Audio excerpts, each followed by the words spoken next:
Walaupun nanti seseorang itu ada gangguan, semisal belum bisa baca, atau masih dalam tahap belajar, atau dalam keadaan sakit, lah rukun-rukun itu nanti bisa dilakukan dengan cara semampunya, gitu aja.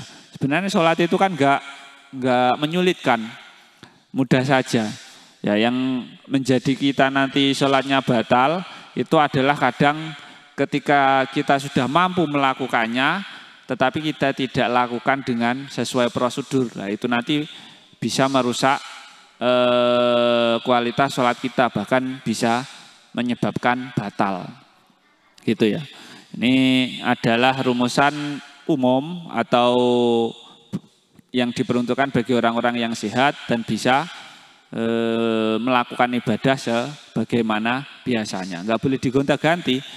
Misal kita sudah tahu bacaan Al-Fatihah itu wajib.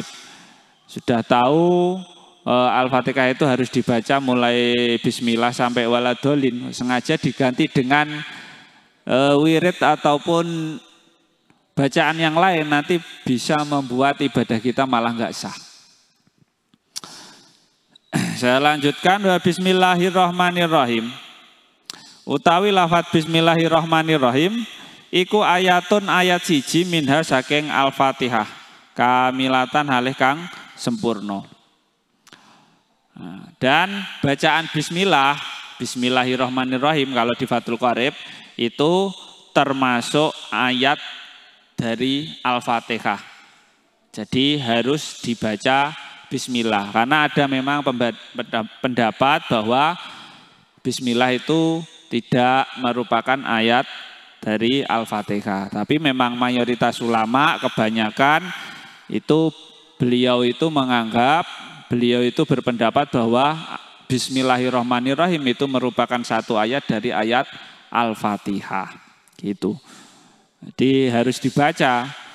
Itu menurut kita Fathul Qorib, kalau kita kok membaca Fatihahnya kok tidak mengikutkan bismillah, langsung Allahu Akbar, bacanya langsung alhamdulillahirabbil alamin lah. Itu kalau menurut kita Fathul Qorib yang enggak sah, harus ada bacaan bismillahnya. Allahu Akbar, kalau baca sunnah ya kabiro sampai minal muslimin, terus ditambah mulai langsung bismillahirrahmanirrahim itu.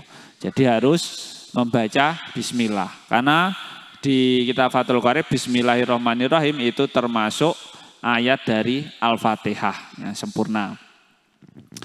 Waman utawi sapane wong iku askata nggugurake sapa man minal Fatihati saking Fatihah harfan kelawa ing huruf siji atas jidatan utawa ing tasdid au abdala utawa ganti sapa man harfan ing huruf siji minha saking Fatihah bihurfin kelawan huruf lam tasiha mongko ora sah apa qiraatuhu wacane man wala sholatuhu lan ora sah apa salate man inta amada lamun nejo sapa man.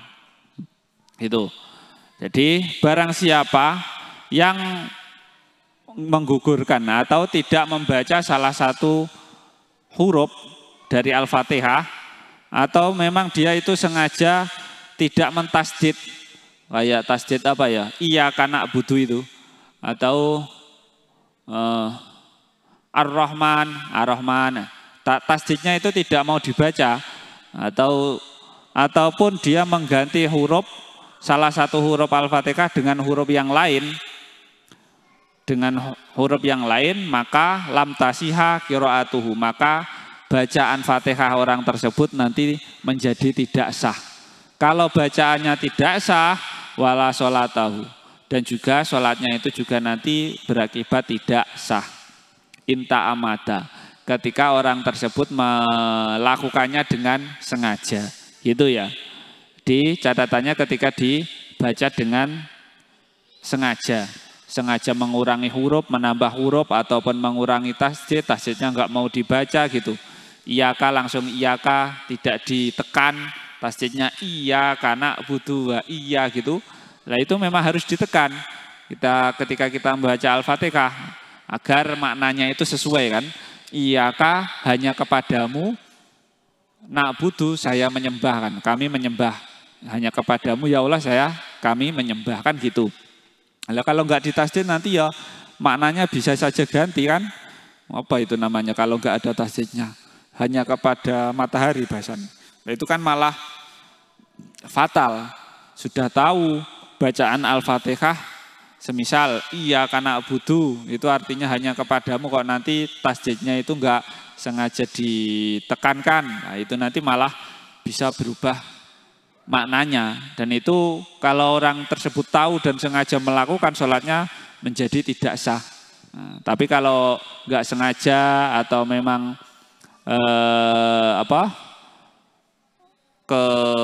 terlanjur terbaca, terlanjur enggak terbaca semisal, nah itu nanti caranya berbeda lagi, ada perinciannya. Ini lanjutnya. Wa ilala lamun ora ta'amada wajaba mongko wajib alaihi ing atase man apa i'adatul qiraati baleni wacan. Wa yajibu lan wajib apa tartibuha ngurut-ngurutake Fatihah bi ayaqra kelawan yen to ngucapake sapa man ayataha ing piro-piro ayate Fatihah ala nadmiha ing atase runtutane Fatihah al-ma'rufi kang den weruhi. Wa yajibulan wajib aidon halih maneh apa mualatuha nuli-nuli Fatihah bi ayasila gambare yen to tetemu apa ba'du kalimatiha sebagiane piro-piro kalimate Fatihah bibadin kelawan sebagian kang weneh min ghairi faslin saking tanpa misah. Ila biqadri tanafusi angin kelawan kira-kirane ngalap ambekan. Nah.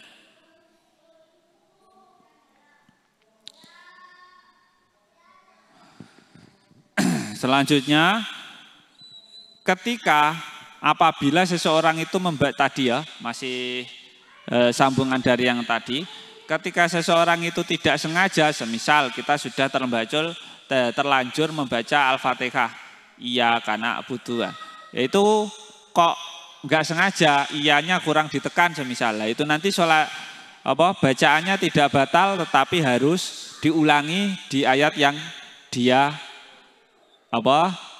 ingat tadi. Wah, iya karena butuh sudah mulai ihdina, oh iya nih tadi belum saya tasdid semisal gitu, yaitu diulangi dari iya karena butuh tadi. Terus ditekan, iya karena budu, iya karena stain sampai ila akhirihi waladolin, amin. Gitu. Dan orang tersebut wajib mengurutkan Fatihah dengan urutan ayat yang sesuai runtutan yang sudah diketahui. Harus runtut, bismillah, alhamdulillah, ar-rahmanir-rahim, sampai waladolin, amin, itu harus runtut sebagaimana mestinya. Enggak boleh dibolak-balik. Iya karena butuhnya di depan itu nanti enggak boleh. Dan juga wajib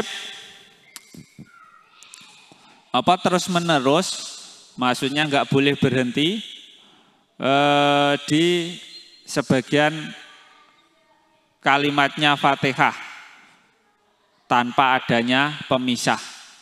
Enggak boleh berhenti di tengah, semisal alhamdulillah kok ngamandek gitu, enggak boleh. Harus berhentinya itu ketika di ayatnya alhamdulillahirabbil alamin, berhenti ngambil napas, ar-rahmanir-rahim, itu boleh. Nah, tetapi kalau berhentinya tidak sesuai di kalimat atau tidak sesuai di akhir ayatnya, nanti berdampak pada bacaan Fatihahnya tidak sah. Jadi harus sesuai berhentinya di mana gitu. Enggak boleh di pertengahan alhamdulillah berhenti. Terus ambil napas, lillahi rabbil alamin, itu nanti bacaan Fatihahnya menjadi tidak sah. Jadi harus berhentinya di tempat yang sudah semestinya. Ila biqadri tanafus, kecuali dia untuk mengambil nafas gitu. Jadi boleh sebenarnya kita baca Fatihah satu nafas terus gitu tanpa berhenti. Tapi kita juga harus ketika tidak berhenti itu nanti harus menghidupkan huruf-huruf yang mati. Semisal kayak ayat alhamdulillahirabbil alamin ar-rahman. Nanya itu harus dihidupkan ketika kita memang membaca terus, tidak berhenti sampai kita mengambil nafas.